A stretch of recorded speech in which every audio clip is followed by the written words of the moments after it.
Halo guys, welcome back to my YouTube channel. Kembali lagi bersama saya, Camlini. Di video kali ini saya akan membahas tentang buku apa saja sih yang harus dimiliki oleh mahasiswa dan mahasiswi keperawatan. Sebelum kita mulai, alangkah baiknya dukung channel saya ini dengan cara like, komen, dan juga subscribe. Dan jangan lupa ya, share juga jika video ini bermanfaat.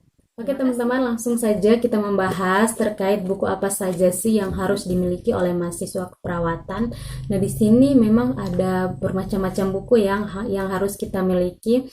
Ada SDKI, kemudian ada diagnosa. Nah, diagnosanya itu ada nanda ya, maksudnya ada nanda, dan untuk nandanya itu harus ada NOK sama NIK-nya. Kalau untuk SDK itu harus ada psikis sama SLKI-nya. Tujuan utama kita harus memiliki buku ini. Jadi penting sekali ya guys, kita harus memiliki buku ini karena apa? Di sini kita adalah seorang perawat ya guys. Jadi kita harus memiliki buku tersebut untuk menegakkan diagnosa dan membuat asuhan keperawatan. Apalagi diagnosa ya guys, jangan sampai salah kita menentukan diagnosa karena sangat berbahaya untuk pasien kita. Oke. Jadi kita langsung mulai. Ini yang pertama ya, untuk buku yang pertama tentang standar diagnosa asuhan keperawatan atau SDKI. Nah, di sini untuk SDKI ini adalah contohnya seperti ini guys. Kalian juga bisa lihat gambar ini. Nah, SDKI ini untuk menentukan diagnosanya guys. Jadi pada saat kita sudah mendapatkan data-data dari pasien, keluhannya ini dan ini, keluhan semuanya kita sudah dapatkan. Sekarang memang mungkin teman-teman sudah mengetahui, oh ini diagnosanya ini, tapi alangkah baiknya ya guys, harus pakai ini agar bisa mengetahui diagnosanya itu yang pasti itu apa. Untuk teman-teman yang baru masuk ya, untuk adik-adik yang baru mau belajar tentang asuhan keperawatan ini, buku ini sangat penting untuk kalian miliki. Karena ini adalah salah satu panduan awal untuk kalian membuat asuhan keperawatan, apalagi menentukan diagnosa ya teman-teman, diagnosa.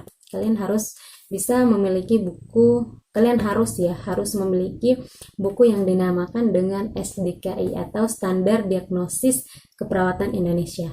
Oke guys, jadi yang kedua itu kalian harus memiliki yang dinamakan dengan SLKI. Nah, ini untuk standar luarannya itu. Nah, buku ini untuk kita menentukan indikator apa saja yang harus kita capai dalam melakukan asuhan keperawatan. Jadi pada saat kalian masuk di asuhan keperawatan atau pada saat kalian mengerjakan asuhan keperawatan di bagian intervensi, ini wajib kalian gunakan untuk bagian NOK-nya ya, luarannya ya guys. Jadi NOK-nya itu tujuan untuk mencapai indikator yang sudah kita tulis atau sesuai dengan buku, sesuai juga dengan kasus ya teman-teman. Ini ya, untuk buku yang harus kalian pakai adalah ini. Kemudian buku yang ketiga karena memang ini untuk SDKI-nya itu satu paket ya, ada NIK sama NOK-nya. Jadi kalau kalian sudah pakai SDKI, otomatis untuk NOK sama NIK-nya juga harus pakai SDKI, tidak boleh pakai karena memang tidak nyambung ya guys. Oke, nah ini contohnya ya, kalian juga bisa lihat di sini untuk SIKI-nya, itu adalah Standar Intervensi Keperawatan Indonesia. Jadi buku ini juga sangat penting untuk menentukan intervensi apa saja yang harus kita berikan kepada pasien.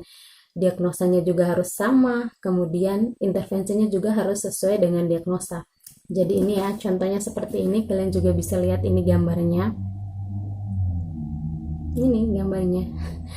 Oke, jadi memang mereka bertiga ini adalah satu paket. Jadi kalau kalian beli itu tidak bisa beli cuma satu, tapi kalian juga harus beli tiga-tiganya ya guys. Kalian harus punya tiga-tiganya. Ini murah kok. Tidak sampai berapa ya kemarin beli itu? Tidak sampai ratusan, murah. Jadi untuk adik-adik kok banyak sekali ya buku yang harus dimiliki. Ya memang harus kita maunya harus punya gitu untuk kerja asuhan keperawatan. Itu yang dinamakan dengan ASKEP.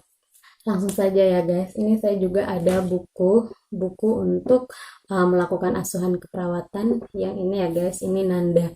Ini yang dinamakan dengan Nanda. Memang ada banyak sih Nanda, karena kalian juga harus update ya teman-teman, karena ada pembaruan setiap tahunnya, itu pasti ada pembaruan.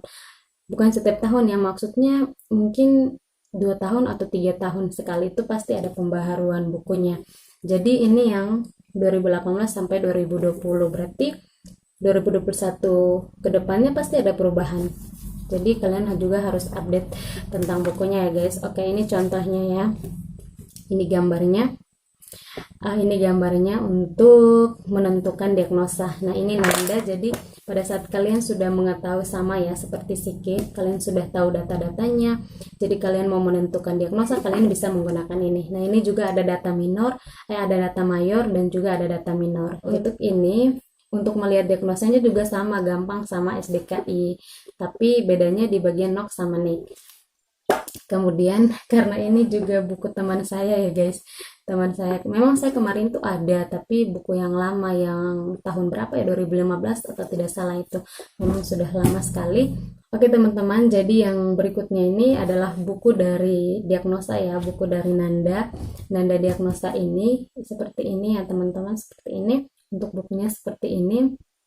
Nah, di sini untuk cara bukanya, kalau kalian belum mengerti, kalian bisa tulis di kolom komentar supaya saya bisa membuat video tentang bagaimana cara kita membuka buku. Karena memang pada saat pertama kali mau membuka buku itu juga susah. Herannya itu untuk Nanda Niknok ini, pada saat kita buka untuk mencari intervensi atau outcome-nya itu memang agak sedikit ribet karena harus cari dari belakang, bukan dari depan tapi lihat dari belakang, kita harus buka dari belakang begitu. Oke, kemudian ini contoh buku nicknya ya, maksudnya nick, ini contoh buku nicknya, kalian bisa lihat. Baik teman-teman, itu adalah beberapa contoh buku dalam membuat asuhan keperawatan, itu harus kalian gunakan. Ada lagi ya teman-teman, sabar ya teman-teman, memang ada lagi buku tapi kayaknya sudah di ini ya, di luar ya, di lemari luar. Itu bukunya warna hijau seperti ini juga bisa ya, bisa digunakan untuk membuat asuhan keperawatan. Ini contohnya.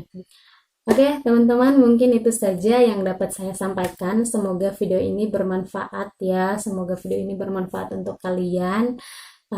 Kita ketemu lagi di video selanjutnya. Jangan lupa seperti biasa like, komen dan juga subscribe. Kita ketemu lagi di video selanjutnya. Bye bye.